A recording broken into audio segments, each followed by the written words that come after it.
beta, ini beta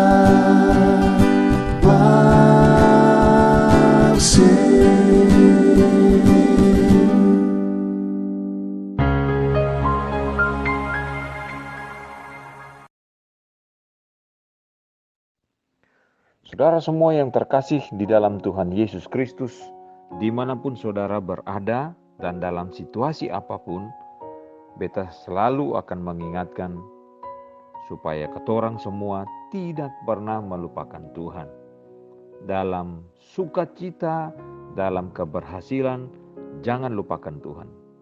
Dalam kedukaan, dalam kesedihan, dalam keterpurukan, jangan lupakan Tuhan. Tetaplah selalu bersandar dan bergantung kepada Tuhan.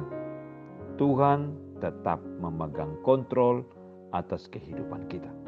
Nah, saudaraku, hari ini kita akan merenungkan apa yang dikatakan di dalam kitab Wahyu pasal yang kedua, ayat 4 dan ayat yang kelima. Di sana dikatakan, namun demikian aku mencela engkau, karena engkau telah meninggalkan kasih-Mu yang semula. Sebab itu, ingatlah betapa dalamnya engkau telah jatuh. Bertobatlah dan lakukanlah lagi apa yang semula engkau lakukan. Jika tidak demikian, aku akan datang kepadamu dan aku akan mengambil kaki dianmu dari tempatnya, jikalau engkau tidak bertobat. Saudara, di Asia Tengah ada sebuah kota pelabuhan nelayan namanya Muinak. Dahulu kala, pada zaman dulu sekali, Muinak merupakan kota pelabuhan nelayan yang berkembang sangat pesat di tepi Laut Aral. Namun saudaraku, kalau hari ini saudara mengetahui bagaimana keadaan Muinak hanyalah sebuah kota di tepi gurun pasir. Keadaannya sangat menyedihkan dan berbau amis.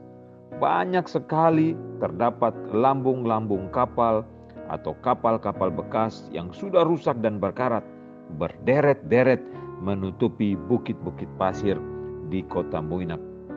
Padahal dahulunya semua kapal-kapal itu berlayar di atas permukaan sumber mata air yang begitu besar di kawasan Asia Tengah. Nah, saudaraku, perubahan ini mulai terjadi pada sekitar tahun 1960.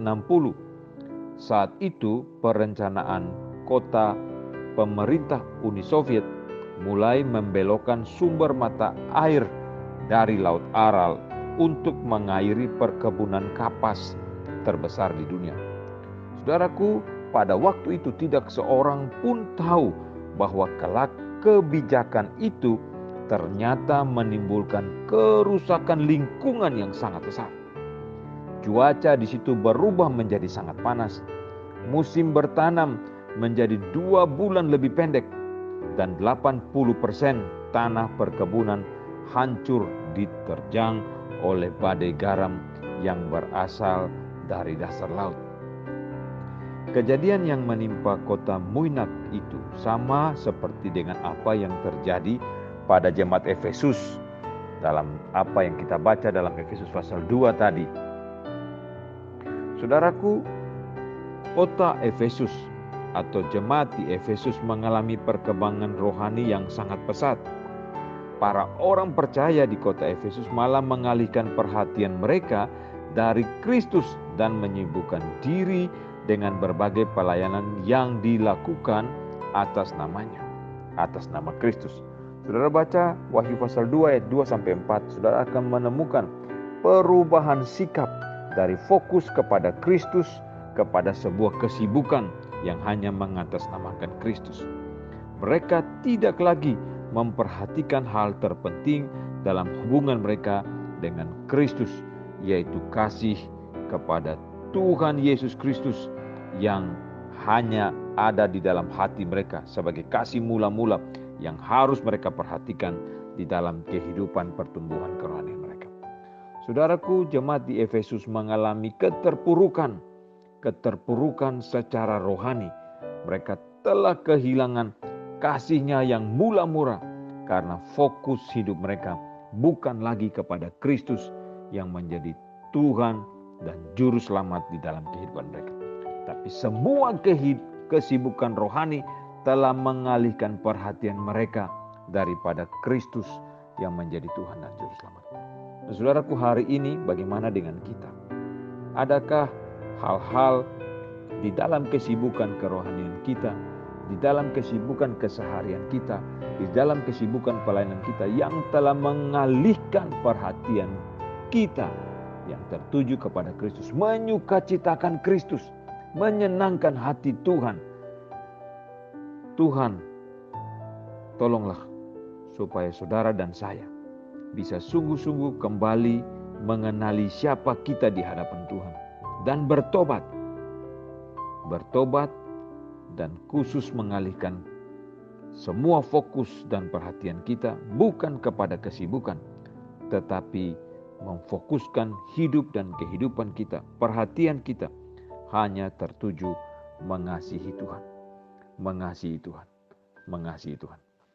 Saudaraku, untuk hal yang bisa membawa kita kepada Kristus, kita harus kembali mengingatkan betapa Tuhan telah mengasihi kita.